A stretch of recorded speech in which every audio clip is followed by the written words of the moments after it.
فأعوذ بالله السميع العليم من الشيطان الرجيم من همزه ونفخه ونفثه بسم الله الرحمن الرحيم وفي عاد إذ أرسلنا عليهم الريح العقيم ما تذر من شيء أتت عليه إلا جعلته كالرميم وفي ثمود إذ قيل لهم تمتعوا حتى حين فعتوا عن أمر ربهم فأخذتهم الصاعقة وهم ينظرون فما استطاعوا من قيام وما كانوا منتصرين وقوم نوح من قبل إنهم كانوا قوما فاسقين۔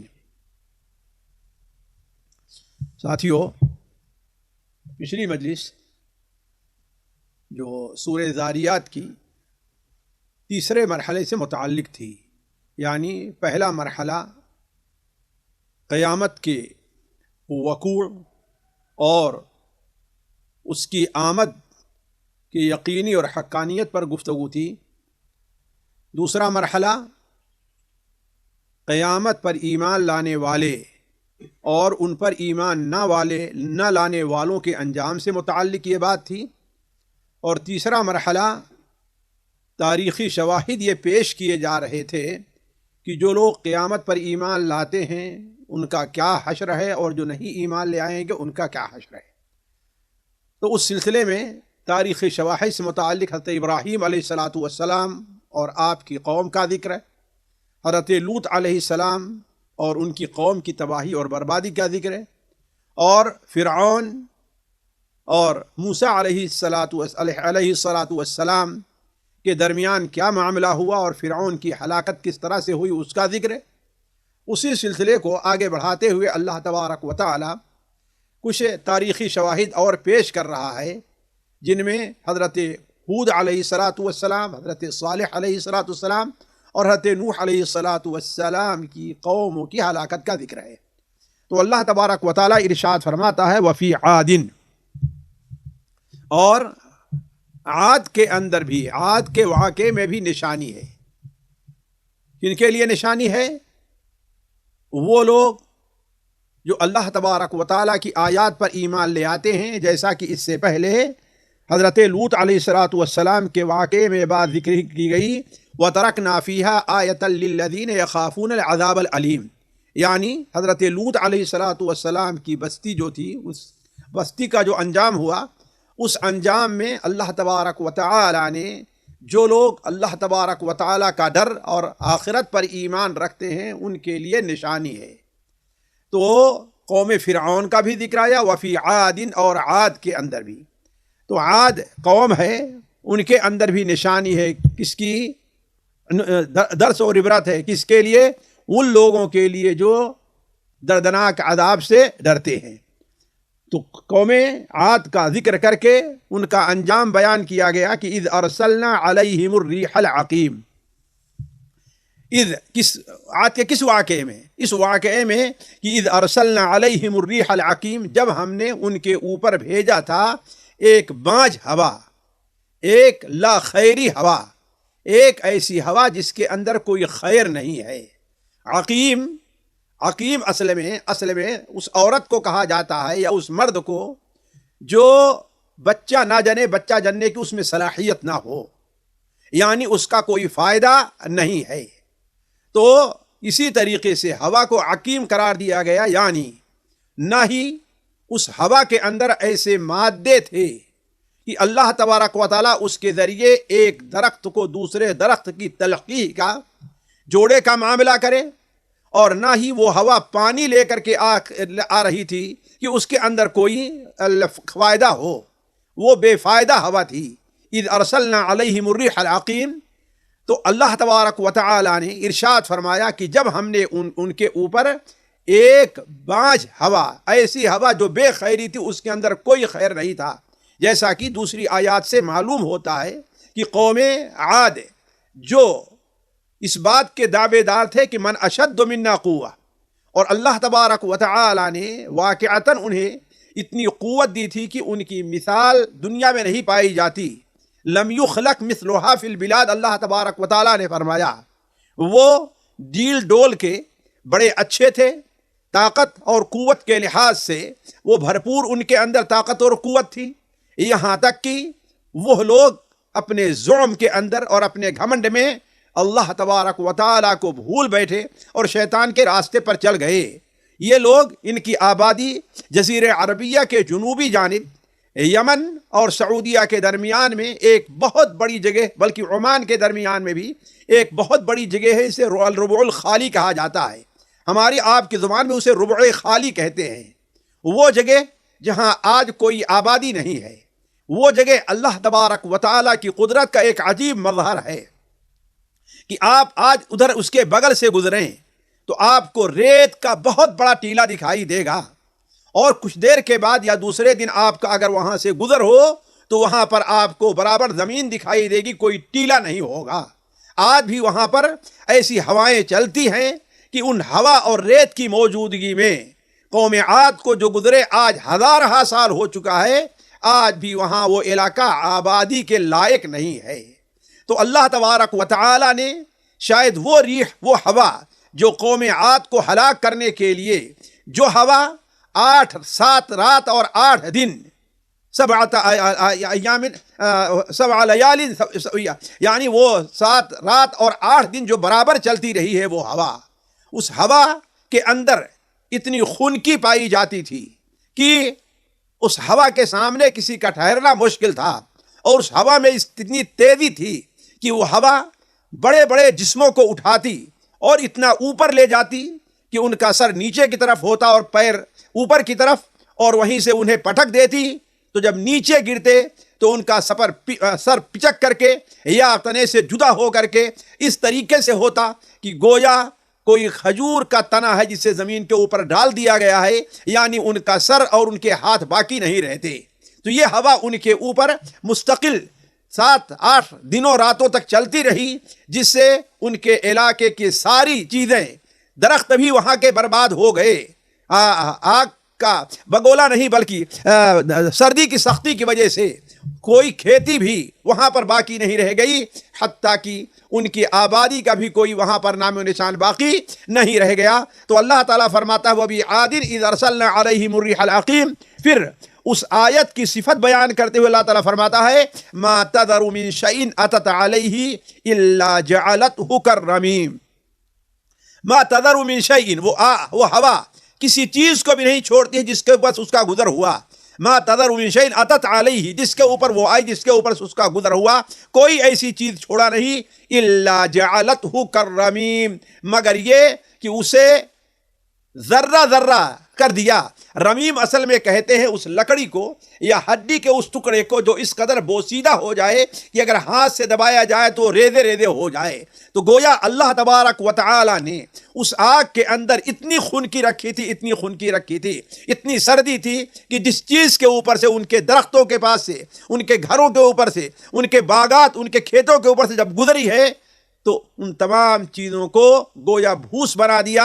آج جس طریقے سے اس کا آپ یہ مشاہدہ کریں کہ جب کسی جگہ پر سخت سردی ہو اور وہاں پر پالا پڑ جائے، اولے پڑ جائیں، تو آپ دیکھیں کہ وہ زمین کس طریقے سے بیکار ہو جایا کرتی ہے۔ تو ایسے ہی وہ لوگوں کی آبادی کا معاملہ تھا۔ تو مَا تَذَرُ مِن شَيْءٍ أَتَتْ عَلَيْهِ إِلَّا جَعَلَتْهُ كَالرَّمِيمِ، کسی بھی چیز کو نہیں چھوڑتی جس کے اوپر اس کا گزر ہو، الا یہ کہ اسے بوسیدہ ہڈی کے طریقے سے بنا دیتی تھی۔ اس کے بعد اللہ تبارک و تعالی قوم ثمود کا ذکر فرما رہا ہے وَفِي ثَمُودَ إِذْ قِيلَ لَهُمْ تَمَتَّعُوا حَتَّىٰ حِينٍ، اور قوم ثمود کے اندر بھی نشانی ہے، قوم ثمود کے اندر بھی عبرت اور علامتیں پائی جا رہی ہیں۔ کس چیز کی؟ جو اللہ تبارک و تعالی کے دردناک عذاب سے ڈرنا چاہتا ہے، یا جیسا کہ اس سے پہلے بیان کیا گیا ہے کہ وَفِي الْأَرْضِ آیَاتٌ لِّلْمُوقِنِينَ، اور آیات زمین میں آیات ہے کس کے لیے؟ یقین رکھنے والوں کے لیے۔ تو اسی طریقے سے قوم عاد اور قوم ثمود کے اندر بھی نشانی ہے ان لوگوں کے لیے جو یقین رکھتے ہیں۔ وہاں پر یہ بات بیان کی گئی ہے کہ یقین رکھنے والا اس لیے کہا گیا ہے کہ جو لوگ قیامت کے اوپر اللہ تبارک و تعالیٰ پر، اس کی قدرت کے اوپر وہ یقین نہیں رکھتے ہیں، ان کو اس قسم کی آیات اور نشانیوں سے کوئی فائدہ نہیں ہوتا۔ وہ اسے ایک طبعی چیز سمجھتے ہیں، یہ ایک فطری چیز سمجھتے ہیں، اسے اللہ تبارک و تعالیٰ کا عذاب نہیں سمجھتے، اور نہ ہی اس پر اللہ تبارک و تعالیٰ کی قدرت پر اس سے استدلال کرتے ہیں۔ تو علی کل حال اللہ فرماتا ہے وَفِي ثَمُودَ، اور ثمود کے اندر بھی نشانیاں ہیں۔ ان لوگوں کے لیے جو یقین رکھتے ہیں، ان لوگوں کے لیے جو اللہ تبارک و تعالیٰ کے عذاب سے ڈرتے ہیں کہ اگر ہم اللہ پر اور آخرت کے دن پر اور اللہ کے رسول پر ایمان نہیں لے آئے تو ہمارا انجام اور حشر بھی ویسے ہونے والا ہے جیسا کہ قوم ثمود کا ہوا ہے۔ تو وفی ثمود اذ قیل لہم، جب کہ ان سے کہا گیا، کس نے کہا؟ ظاہر بات ہے اللہ تبارک و تعالی کہے گا، لیکن چونکہ بعض ایسی چیزیں ہیں جس کی نسبت اللہ تبارک و تعالی کی طرف نہیں کی جاتی، جیسے بعض شر کا معاملہ، وَالشَّرُّ لَيْسَ إِلَيْكَ، وَالشَّرُّ لَيْسَ إِلَيْكَ، کہ اللہ تبارک و تعالیٰ کے ساتھ ادب کا معاملہ ہے کہ بعض ایسی چیزیں جو ناپسندیدہ ہوتی ہیں قرآن مجید میں ان کی نسبت اللہ کی طرف نہیں کی گئی ہے، اور اللہ تعالیٰ کے نیک بندے جو ہیں اس سے ہمیشہ پرہیز کرتے رہتے ہیں۔ قرآن مجید میں اس کے اوپر بہت دلیل موجود ہے، اہل علم کو اس کے اوپر توجہ دینی چاہیے۔ مثال کے طور پر سورہ جن کے اندر یہ بات ہم نے واضح کی ہے، جیسا کہ گزر چکا ہے کہ جنہوں نے کیا، وَأَنَّا لَا نَدْرِي أَشَرٌ أُرِيدَ بِمَنْ فِي الْأَرْضِ أَمْ أَرَادَ بِهِمْ رَبُّهُمْ رَشَدًا، ہمیں یہ نہیں معلوم کہ اہل زمین کے ساتھ شر کا ارادہ کیا گیا ہے یا ان کے ساتھ ان کے رب نے خیر کا ارادہ کیا۔ شر کا جہاں معاملہ ہوا، یہ نہیں کہا کہ ان کے رب نے ان کے ساتھ شر کا ارادہ کیا، حالانکہ معاملہ سارا اللہ ہی کے ہاتھ میں ہے، لیکن شر کی نسبت اللہ تبارک و تعالیٰ کی طرف نہیں کی۔ جس طریقے سے ابراہیم علیہ السلام نے اپنی قوم کے سامنے جب اللہ تبارک و تعالیٰ کا تعارف کرانا چاہا تو ابراہیم علیہ السلام نے کہا الذی خلقنی فہو یہدین والذی هو یطعمنی ویسقین وَإِذَا مَرِضْتُ فَهُوَ يَشْفِينِ۔ دیکھیں یہاں پر اسلوب بدل گیا، اللہ نے کیا فرمایا؟ الَّذِي خَلَقَنِي فَهُوَ يَهْدِينِ، وہ ذات جس نے مجھے پیدا کیا ہے وہی مجھے سیدھا راستہ دکھائے گا، اسی کے راستے پہ چل کر کے میں ہدایت پر آؤں گا۔ وَالَّذِي يُطْعِمُنِي وَيَسْقِينِ، وہ ذات جو مجھے کھانا اور پانی دیتی ہے، جو مجھے کھلاتی اور پلاتی ہے۔ دیکھیے چونکہ کھلانا اور پلانا، اسی طریقے سے پیدا کرنا، یہ ساری اللہ تعالیٰ کی قدرت ہے، جو انسان اللہ تعالیٰ کی قدرت اور بیان کرتا ہے اور اسے پسند کرتا ہے۔ لیکن جب یہ معاملہ آیا بیمار ہونے کا تو ابراہیم علیہ السلام نے یہ نہیں کہا کہ وہی جو مجھے بیمار کرتا ہے اور شفا دیتا ہے، نہیں، کیا کہا؟ وَإِذَا مَرِضْتُ، اور جب میں بیمار ہوتا ہوں تو فَهُوَ يَشْفِينِ، وہی مجھے شفا دیتا ہے۔ تو بیمار کرنے کی نسبت اللہ تعالیٰ کی طرف نہیں کیا، اس لیے کہ اللہ تعالیٰ کی طرف شر کی نسبت کرنی مناسب نہیں ہوتی ہے، اگرچہ شر کا بھی خالق اللہ تبارک و تعالیٰ ہی ہے۔ اسی طریقے سے یہاں بھی یہ کہا گیا وَفِي ثَمُودَ إِذْ قِيلَ لَهُمْ، جب ان سے کہا گیا، یہ نہیں کہا کہ جب اللہ نے ان سے کہا یا اللہ کے نبی نے ان سے کہا، کیا؟ اِذْ قِيلَ لَهُمْ، جب کہ ان سے کہا گیا، کیا کہا گیا؟ تمتعوا حتی حین۔ تمتع یا تمتع کے معنی ہوتا ہے فائدہ حاصل کرنا، لطف اٹھانا، مزے لینا، فائدہ حاصل کرنا۔ تمتعوا حتی حین، حتی حین، ایک وقت کے لیے، ایک وقت کے لیے تم فائدہ اٹھاؤ۔ یہ کون سا وقت ہے؟ اس سلسلہ میں مفسرین کے دو قول ہیں۔ ایک قول تو ہے کہ حضرت صالح علیہ السلام نے جب قوم کو دعوت دی اور قوم نے دعوت قبول کرنے کے بجائے حضرت صالح علیہ السلام کو جھٹلایا اور حضرت صالح علیہ السلام سے کسی نشانی کا مطالبہ کیا، جیسے کہا کہ نشانی کا مطالبہ کیا کہ فَأْتِنَا بِآیَةٍ إِن كُنتَ مِنَ الصَّادِقِينَ، اگر آپ سچے ہیں تو ہمارے لیے کوئی نشانی لے آئیے۔ تو اللہ تبارک و تعالیٰ نے حضرت صالح علیہ السلام کے معجزہ کے طور پر ایک اونٹنی کو پیدا کیا، جو اونٹنی عجیب خلقت کی تھی اور عجیب صفت کے حامل تھی۔ وہ اس قدر پانی پیتی تھی کہ قوم کا جو کنواں تھا، اور یہ قوم جو آباد تھی جزیرہ عربیہ کے شمال میں، جیسے آج جزیرہ عربیہ کے جنوب میں ہے، یہ جزیرہ عربیہ کے شمال میں آج بھی علا کے قریب مدائن صالح بالکل معروف ہے لوگوں کے نزدیک، یہاں پر یہ لوگ آباد تھے۔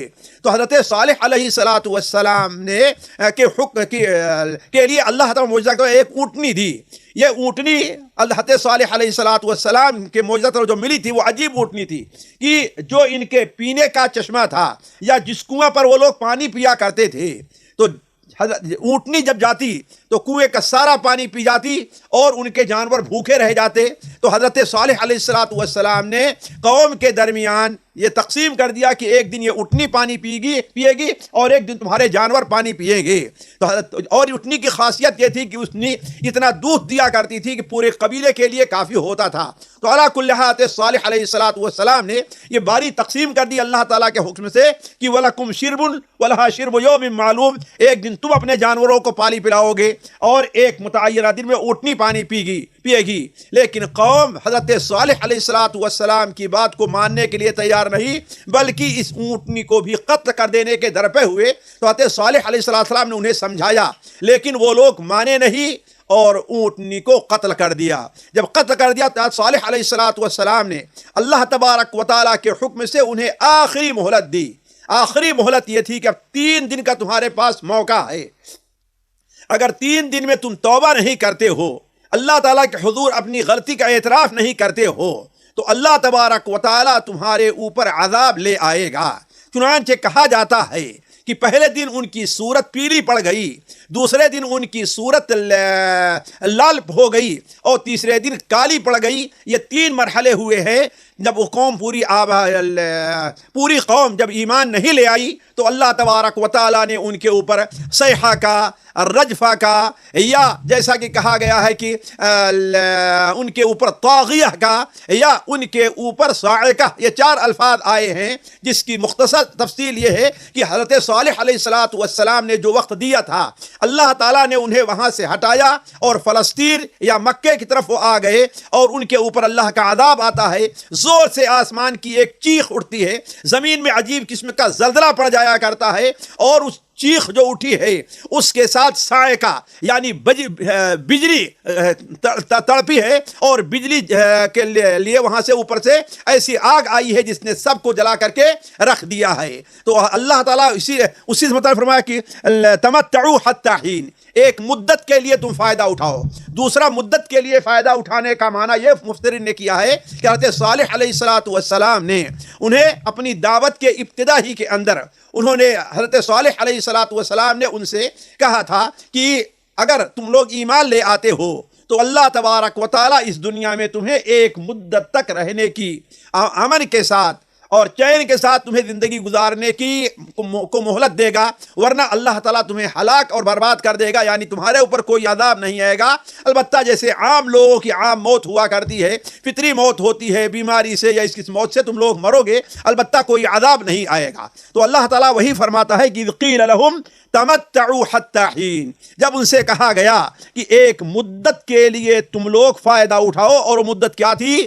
3 دن تھی، کہ 3 دن جو ہے وہ اس سے فائدہ، 3 دن تک وہ زندہ رہیں گے، یا ایک ہی اپنی آخری مدت تک وہ رہیں گے۔ لیکن قوم نے یہ بات نہیں مانی، تو اللہ تبارک و تعالی نے ان کے اوپر جیسا کی، اللہ تعالیٰ فرماتا ہے فَعَتَوْا عَنْ أَمْرِ رَبِّهِمْ، لیکن انہوں نے اپنے رب کے حکم سے سرکشی کی ہے، اپنے رب کے حکم سے آگے بڑھے ہیں، یعنی اپنے رب کے حکم کے آگے انہوں نے تکبر سے کام لیا اور انکار سے کام لیا، تو فَأَخَذَتْهُمُ الصَّاعِقَةُ، تو صاعقہ نے، چیخ نے، بجلی کی کڑک نے انہیں پکڑ لیا ہے۔ جیسا کہ ہم نے کہا کہ جب وہ قوم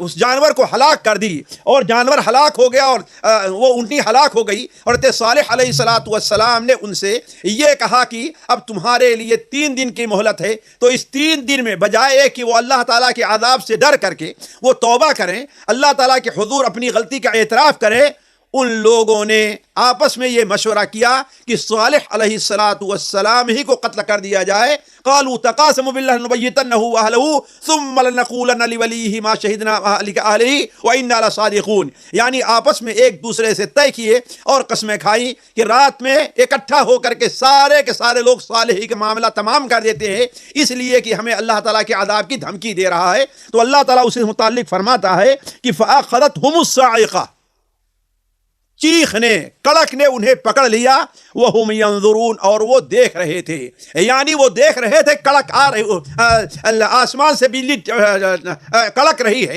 بجلی ہمارے اوپر گر رہی ہے، دیکھ رہے تھے کہ زمین کے اوپر زلزلہ آ رہا ہے، زمین جھٹکے لے رہی ہے، لیکن انہیں بھاگنے کا اور اپنی جان بچانے کا موقع نہیں ملا۔ دیکھتے ہی دیکھتے آگ نے یا کڑک نے آ کر کے انہیں اپنی لپیٹ میں لے لیا ہے۔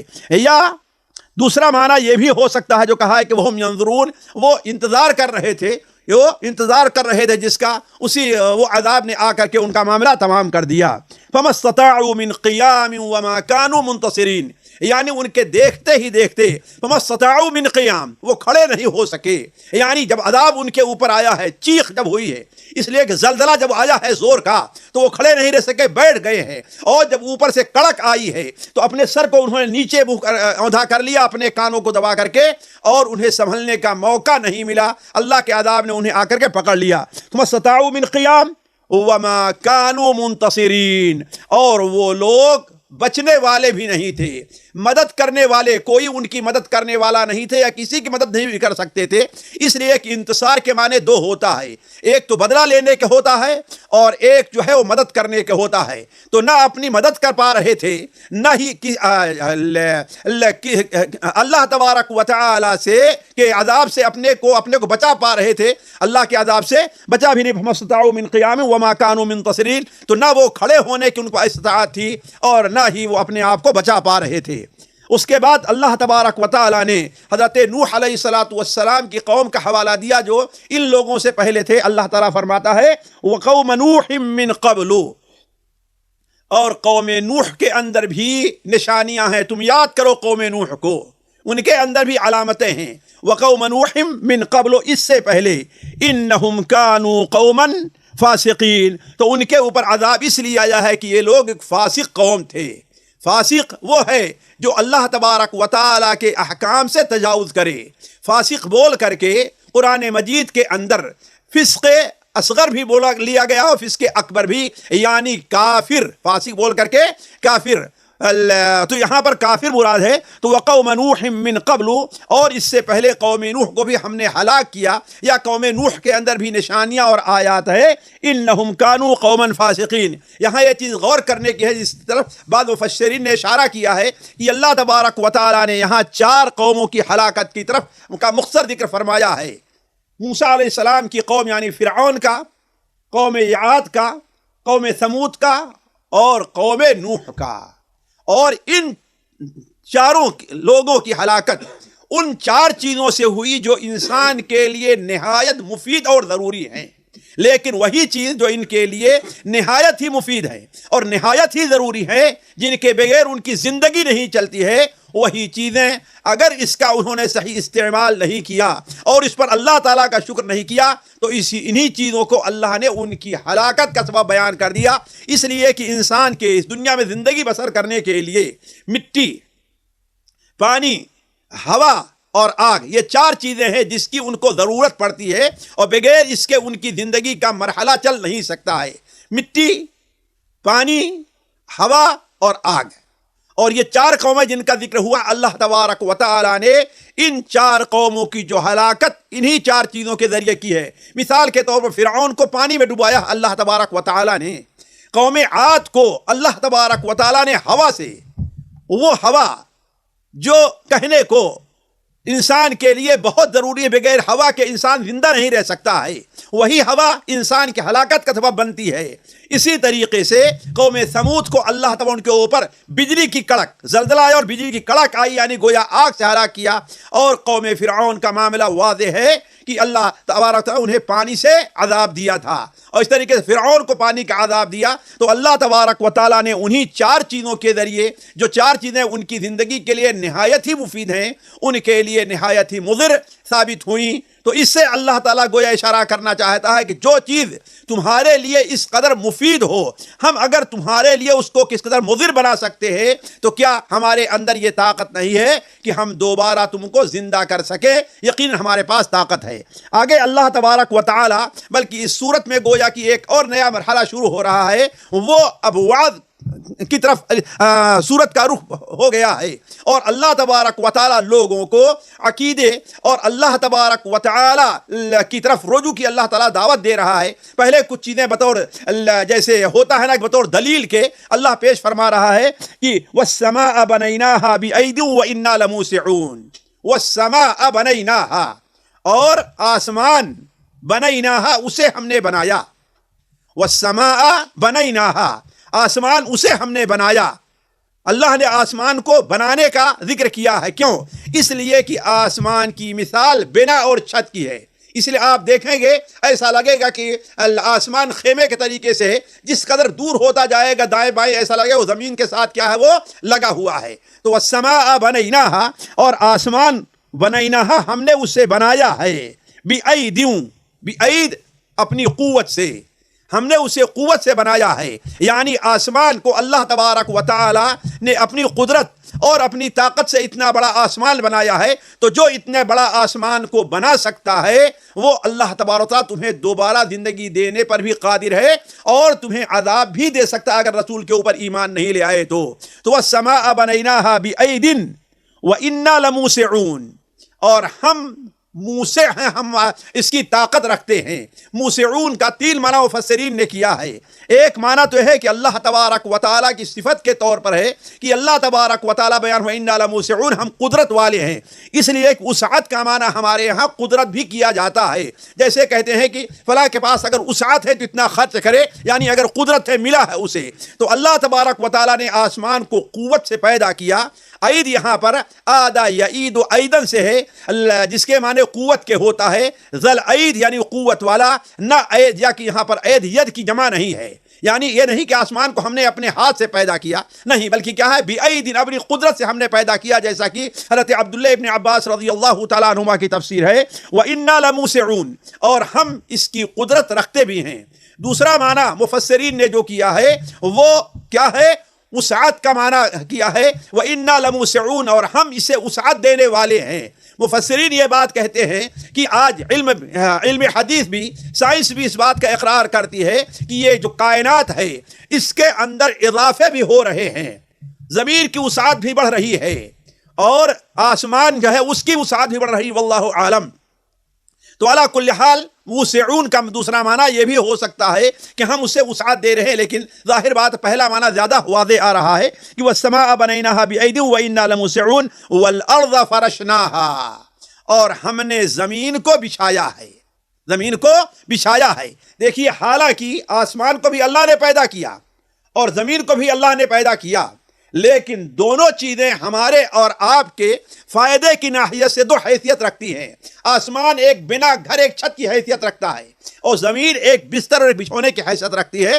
اس لیے آسمان کا جہاں ذکر فرمایا بنیناہا کہا اور جہاں زمین کا ذکر فرمایا وہاں فرشناہا کہا, یعنی ہم نے اسے بچھا دیا ہے. تو اللہ تعالیٰ نے زمین کو بچھایا, یہ اللہ تعالیٰ کی بہت بڑی قدرت ہے.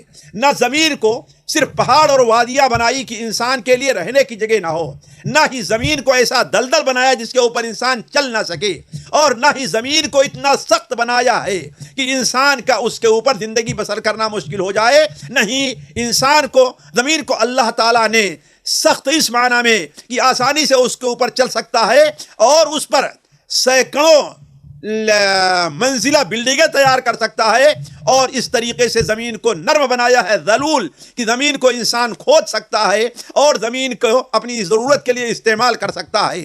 تو اللہ نے فرمایا وَالْأَرْضَ فَرَشْنَاهَا اور ہم نے زمین کو بچھا دیا ہے, ہم نے زمین کو بچھایا ہے. فَنِعْمَ الْمَاهِدُونَ بس ہم کتنے اچھے بچھانے والے ہیں, ہم کتنے اچھے اس کو سمجھیے کہ ترتیب دینے والے ہیں, ہم اس کو کتنا انتظام کرنے والے ہیں. اس لیے کہ مہدا کے معنی ہوتا ہے کیا, یعنی اسے تیار کرنا. تو فنعم الماہدون ہم کس قدر جو ہے اسے بچھا دینے والے ہیں, بہتر بنا دینے والے ہیں. تو والارض فرشناہا فنعم الماہدون ومن کل شیء خلقنا زوجین لعلکم تذکرون اور ہر چیز سے ہم نے 2 جوڑے پیدا کیے ہیں, ہر چیز سے ہم نے 2 قسم پیدا کی ہے, ہر چیز سے ہم نے 2 مقابل چیزیں پیدا کی ہیں.